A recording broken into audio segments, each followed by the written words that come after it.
챕터 4 시대복음의 선구자 5절 복음 전하다 깨닫게 된 짝사랑의 도 제7편 배신의 충격 짝사랑의 도를 깨닫다. 그 후 나는 서서히 그들을 멀리하며 그저 멀리서 연구를 하게 되었다. 영계를 보는 관점, 교회에 대한 인식, 종교 풍속 등이 기독교와 어긋나기도 하였지만 나의 신앙관에 맞지를 않았다. 다만 나를 그곳으로 데려갔던 두 자매와 자주 만나다 보니 그 아가씨들은 꿈꾼 것이 있어 날이 갈수록 나를 더욱 가까이 대해주었고 나는 그 동생을 3년이나 짝사랑하는 여건으로 돌아갔다. 네온사인을 사다 그 집에 달아놓고 산에서 그 불빛을 쳐다보기만 해도 그렇게 좋을 수가 없었다. 밤에 딴 집에서 불을 켜도 그 집에 네온사인을 달아놓았기 때문에 그 집의 위치를 알 수 있으니 그리도 좋았다. 그리고 그 집에 가서 일도 꽤 해준 것이 훤히 생각이 난다. 5명 인부의 몫을 혼자 다 했다. 한 번은 그 여자의 집에 한여름 땡볕에 보리타작을 해주러 간 일이 있었다. 돈을 벌기보다 달 같은 그 얼굴 한번 보고 싶어서였다. 또 나는 혹여 하나님의 뜻이 있는데 내 책임 분담을 못해서 깨질까봐 걱정하며 비가 오나 눈이 오나 바람이 불어 날아가도 쫓아다녔다. 언젠가 그의 언니가 나를 보고 너무 불쌍하다며 자기가 나한테 시집 오면 어떻겠느냐고 했다. 심정 쏘다 한 말이었지만 내가 하나님의 뜻이 아닌 것 같다고 하니 기분이 나빴는지 그 후에는 쓴 커피 한 잔도 없었다. 정말 말 조심해야 맹물이라도 먹을 수 있음을 깨달았다. 그러고 나서 어느 날 자기는 나이가 차서 이제 유교회에서 결혼해야 되기에 다시 보기 힘들겠다고 하며 자기가 동생을 설득해 보겠다고 하였다. 낙심 말고 계속 사귀어 내 동생의 나이가 차면 다음에 결혼하세요 라고 말했다. 다른 사람은 몰라도 두 자매는 나에 대한 꿈계시도 받고 역사적 사명에 대해 어느 정도 알고 있는 자들이어서 꼭 전도하려고 했었다. 그런데 결국은 신앙 문제로 멀리 갈라져야만 했다.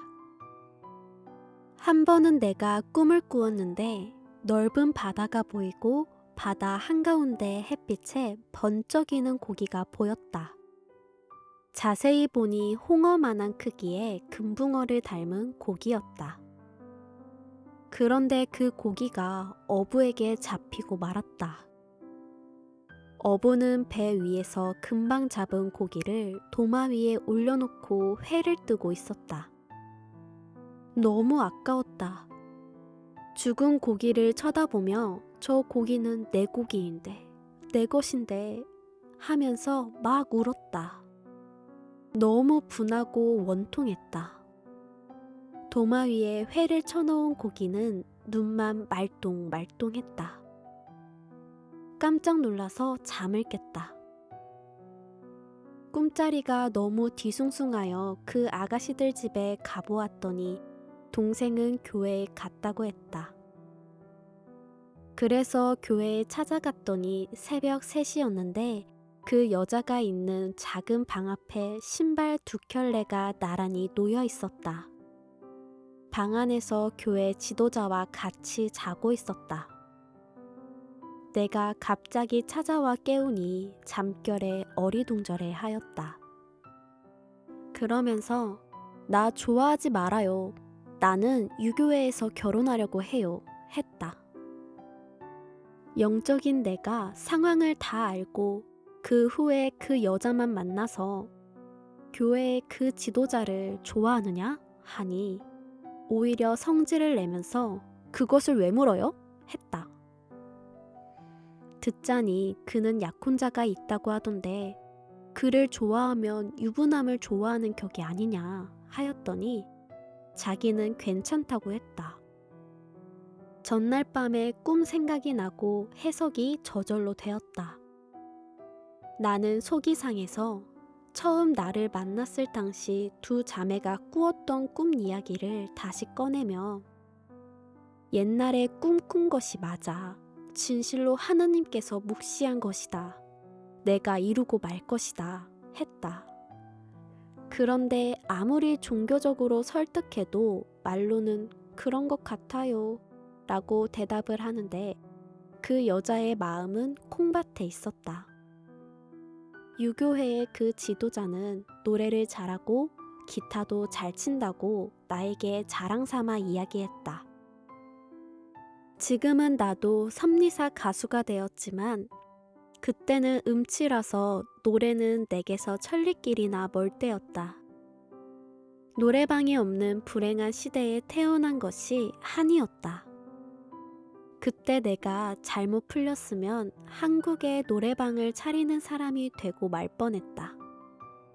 마지막 날 그 여자에게 도표를 펼쳐놓고 역사 강의를 해주면서 내가 하나님이 주신 왕권을 갖고 여봐라 하고 세상에 나타날 때 후회하게 될 것이다 하였더니 좋으시겠네요. 하지만 저는 후회 안 해요. 라고 대답하였다. 내가 누구인 줄 깨닫겠느냐? 하니 큰일을 하라고 하나님이 보낸 사람 같아요. 라고 말하였다.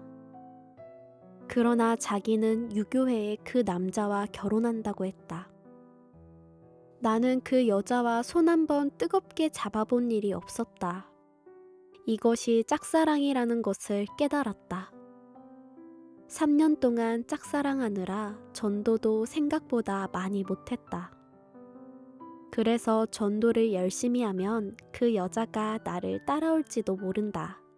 하나님은 자기를 기쁘게 하는 자에게 아무리 좋은 것이라도 아끼지 않고 주시니까 라고 생각하면서 열이 나게 전도하러 다니고 산기도도 열렬하게 다녔지만 내 생각은 허사로 끝나고 말았다. 그때 사랑의 충격도 받고 종교적 충격도 받았다. 하나님이 그 종교와 붙여주신 것은 그들에게 예수님을 깨우쳐 주어 사명을 감당하게 하려는 뜻이 있었던 것인데 그들은 도저히 받아들이지 않았다.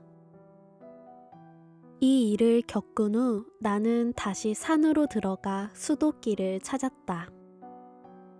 세월이 흐른 후 유교회의 그 남자 지도자는 자기 약혼녀를 버리고 내가 좋아하던 여자와 결혼해 도망치듯 천안으로 떠났다는 소식을 들었다. 원래 그 남자에게 폐병이 있음을 알고 있었는데 그 여자도 결혼해서 같이 폐병으로 고생한다는 소식도 들려왔다. 성경의 도도 크지만 짝사랑의 도가 얼마나 큰지 이 짝사랑을 해본 자는 그 맛을 알 것이다. 그 여자는 유대 종교인들이 사탄과 하나 되어 예수님을 버리고 간 것과 같았다. 이 도를 깨닫고 어이가 없어 7일 동안 금식하며 기도하던 중 성자께서 예수님의 모습으로 환상 가운데 나타나 하늘의 심정을 깊이 깨우쳐 주셨다. 하나님은 인간을 한없이 사랑하고 있는데 인간들은 하나님을 외면하고 사랑치 않은 고로 하나님은 결국 괴로운 짝사랑을 하는 자와 같이 되고 말았다. 나도 유대 종교인들을 향해 그러한 처지가 되고 말았고 성서 역사의 중심 인물들도 그러했다. 짝사랑하는 자는 상대가 사랑할 때까지 내가 겪은 대로 애간장이 다 타고 속 터지는 괴로움을 겪는다. 남모르는 그 고통이 너무나 크고 커서 어이 말로 다 할 수 있겠느냐. 고로 너는 내가 가르쳐준 진리를 속히 전해주어 그들로 하여금 하늘을 사랑케 하여 하늘의 짝사랑의 고통이 속히 없어지게 하여라. 이 깨달음을 받고 나는 서울 명동거리를 돌아다니며 전도하기로 했다. 노상에서 하늘의 심정을 전해주어 수백 명씩 발걸음을 멈추게 하였다.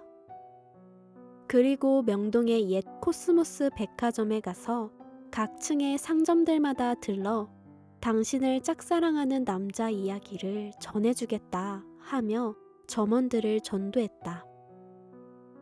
가는 곳마다 15분에서 20분 정도씩 말씀을 전해주면 엉엉 울면서 자기가 죄인임을 고백하기도 하고 모두 교회에 다니겠다고 말하였다.